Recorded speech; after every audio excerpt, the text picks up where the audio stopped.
No Nice Girl was originally published in 1949. It's a fairly spicy romance novel for its time. There's no explicit content, but there are several scenes where the female characters wear revealing nightgowns in order to seduce men. Like, like they're on the cover of a 1949 Pulp Fiction romance.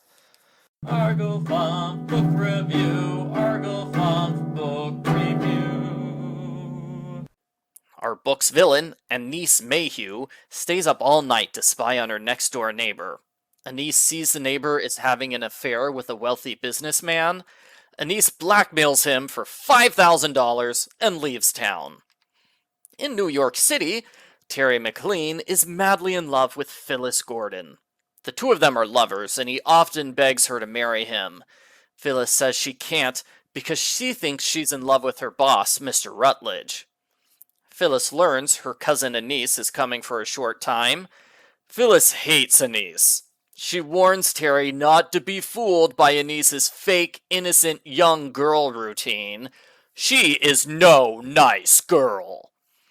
Anice's nice girl routine involves a lot of excited babbling, crying, pretending to be upset over little things, and exaggerated wide-eyed shock.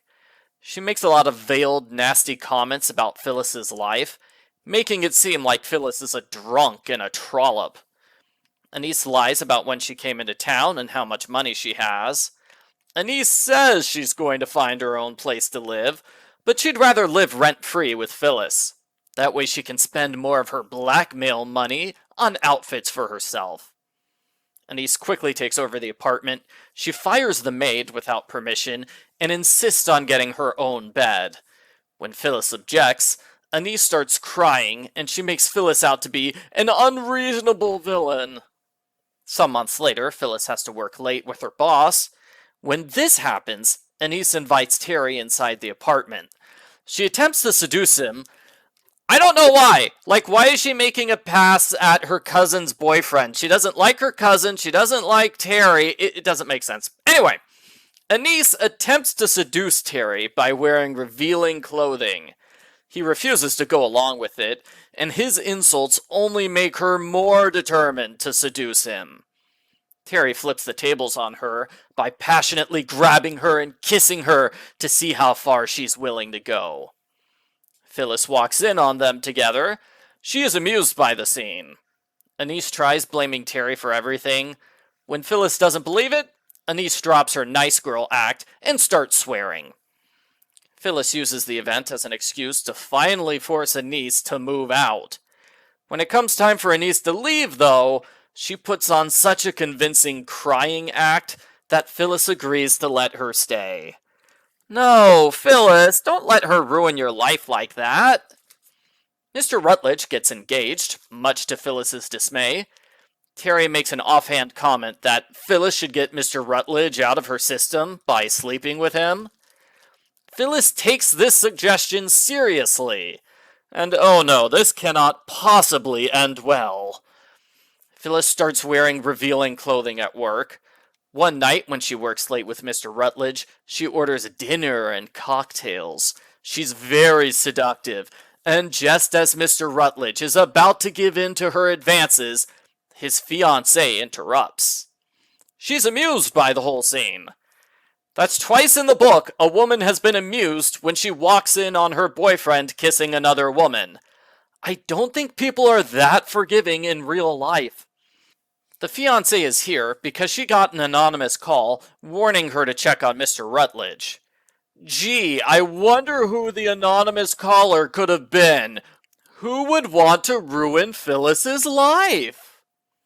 Terry gets a new girlfriend named Eleanor Adams. He won't stop talking about her. Phyllis is pained, and she realizes she truly loves Terry. Her feelings for Mr. Rutledge weren't love, just physical passion. Terry's the one that she loves and wants. It's revealed Anice was the anonymous caller.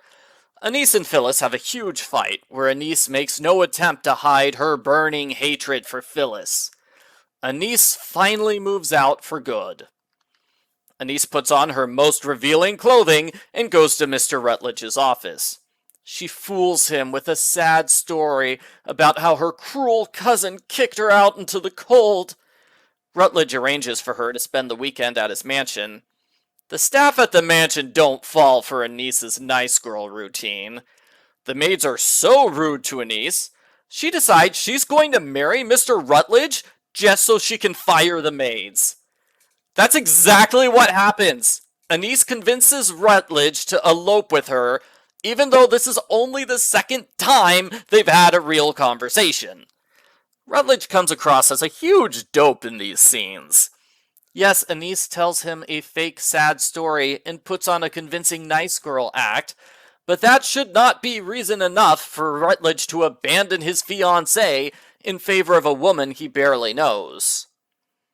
After that 50-page interlude of Anice marrying her way into wealth, the book remembers Phyllis is supposed to be the main character. Phyllis is fired, which is unfair, but not a surprise.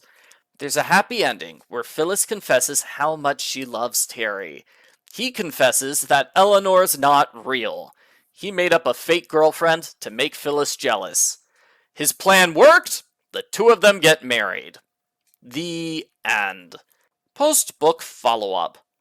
I thought it was odd how Anice is a villain, but gets a fairly happy ending. I doubt her marriage will go well in the long term, but she's pretty happy with how things turned out. Another reviewer pointed out that Anice's motives at the start of the book make no sense. She has more than enough money to go anywhere and do anything she wants. Why does she decide to move in with the cousin that she hates more than anyone else? Anice doesn't seem to have any goals in life, besides buying fancy clothes for herself and ruining things for whoever she hates the most at the moment. Also, why does she own so much clothing designed for seducing men when she has no interest in men? Some of the gender roles in this book are outdated, which is expected because it's over 70 years old. At least it's not terribly sexist like some of these old Harlequin books are.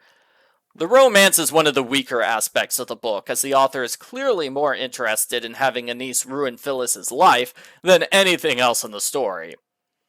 Overall, this is the best of the 3 1949 Harlequin books I've read so far, although that's not saying much. I gave the others a 0 and a 2. If it sounds like something you'd be interested in, you should check out the ebook.